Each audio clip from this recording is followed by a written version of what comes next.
In America, where most everyone is a believer, what happens if you don't believe?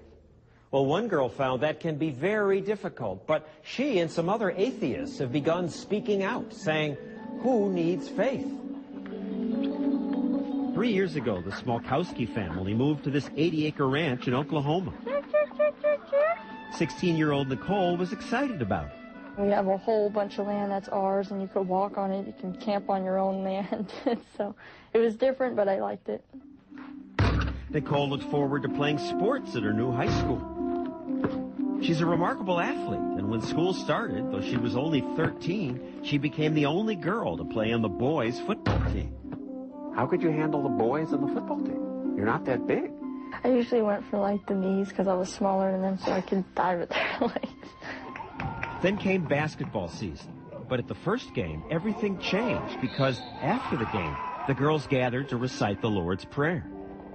I didn't think they had religion in sport, but when it came to basketball, they would pray before and after practices. They would pray during games. You know, praying was a tradition for them, and that's what they said. Even the other team joins in.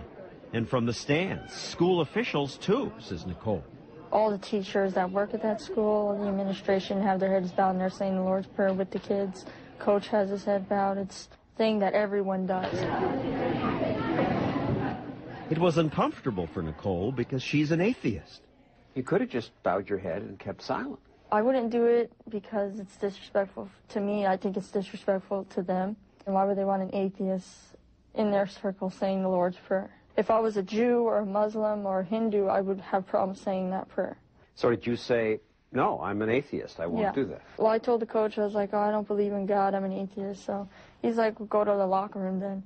Why are you an atheist? Oh, I was born an atheist. Nicole may be an atheist because her parents are atheists. Her father rejected the idea of a divine power long ago. How do you know there isn't a God? Because you can't prove there is.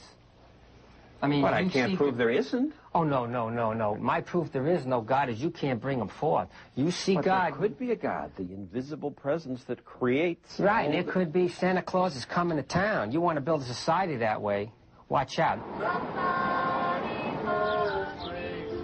Atheism is unusual in the small town of Hardesty, Oklahoma. Faith is a big part of most people's lives here.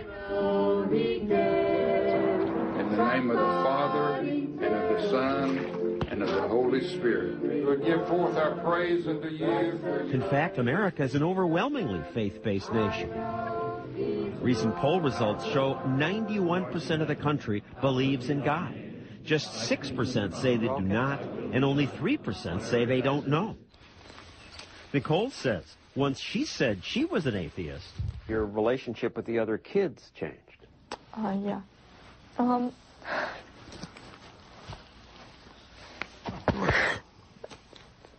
Hard to talk. It's all right. I remember till I could cry too. And I don't like that. It's just students called her names, she says. You know, they would call me devil worshiper. I'd walk down halls, people would laugh at me. They would look at me really weird and stare me down. Then she says teachers joined in. What would they say? This is a Christian country, and if you don't like it, get out. When the kids hear a teacher say when she goes to the bathroom, I hate that girl, what are you telling the kids at the school? That's a gang, man. Religious gang. School officials who were involved turned down our request for an interview, but two of the town's religious leaders agreed to talk.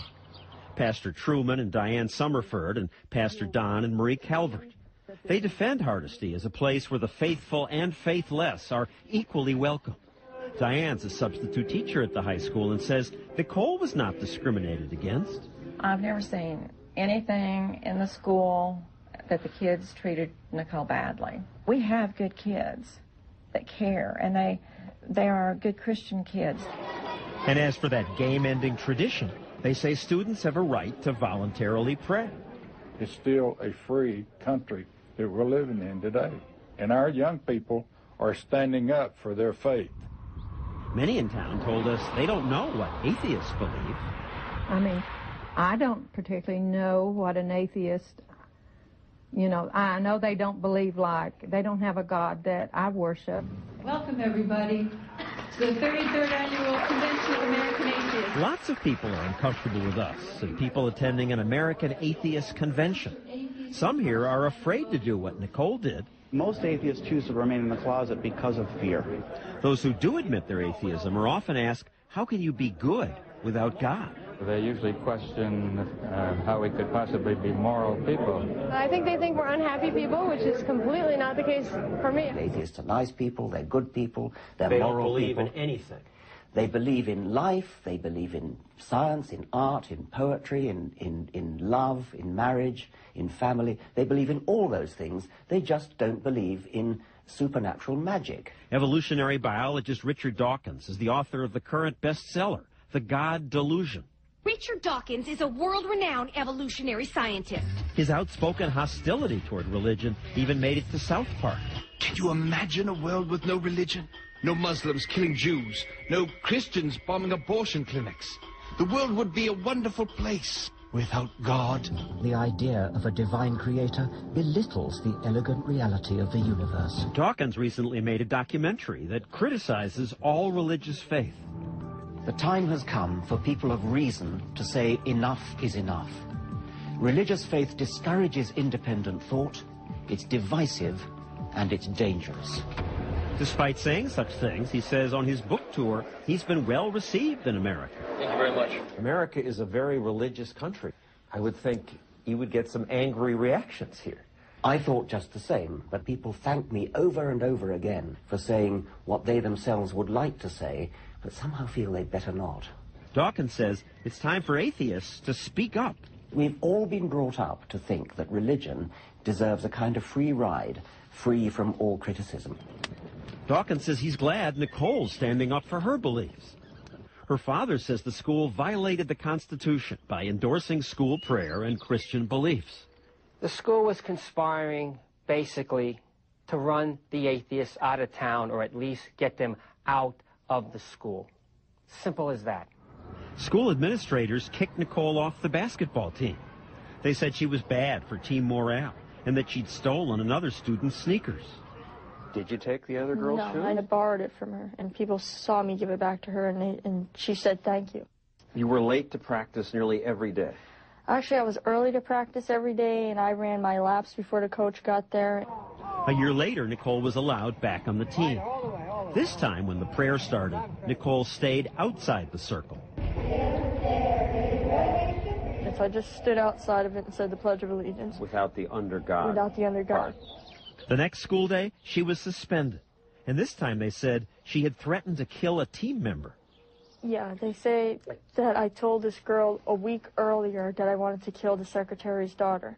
Did you? No. These are people supposed to teach our young. They're wicked. I'm telling you, they're wicked. You see that thumbnail last night? Fearing for their daughter's safety at school, Nicole's parents decided to homeschool all three of their kids. In place of sports, Nicole now focuses more time on music. She taught herself to play classical piano. And she joined with her dad and brother to start a family. They're getting paid gigs. So we're gonna have to do Meanwhile, American atheists helped them file a civil lawsuit against the town and school, claiming they violated the separation of church and state. A charge the school district strongly denied in this email to 2020, saying there was no school-wide sponsored religious practices going on at Hardesty, and that Nicole was removed from the basketball team for legitimate, non-discriminatory reasons that had nothing to do with her religious views. Nicole staying out of school hurts her chances of fulfilling her dream, going to college on an athletic scholarship. You miss school despite all this happening? I miss school, but I don't want to go back to that school. I tried going back to that school for 2 days, and I couldn't handle it. And there was a new kid there, so he's like, oh, I heard about you. You're that dirty little troublemaking atheist. So for now, Nicole's dreams are on hold.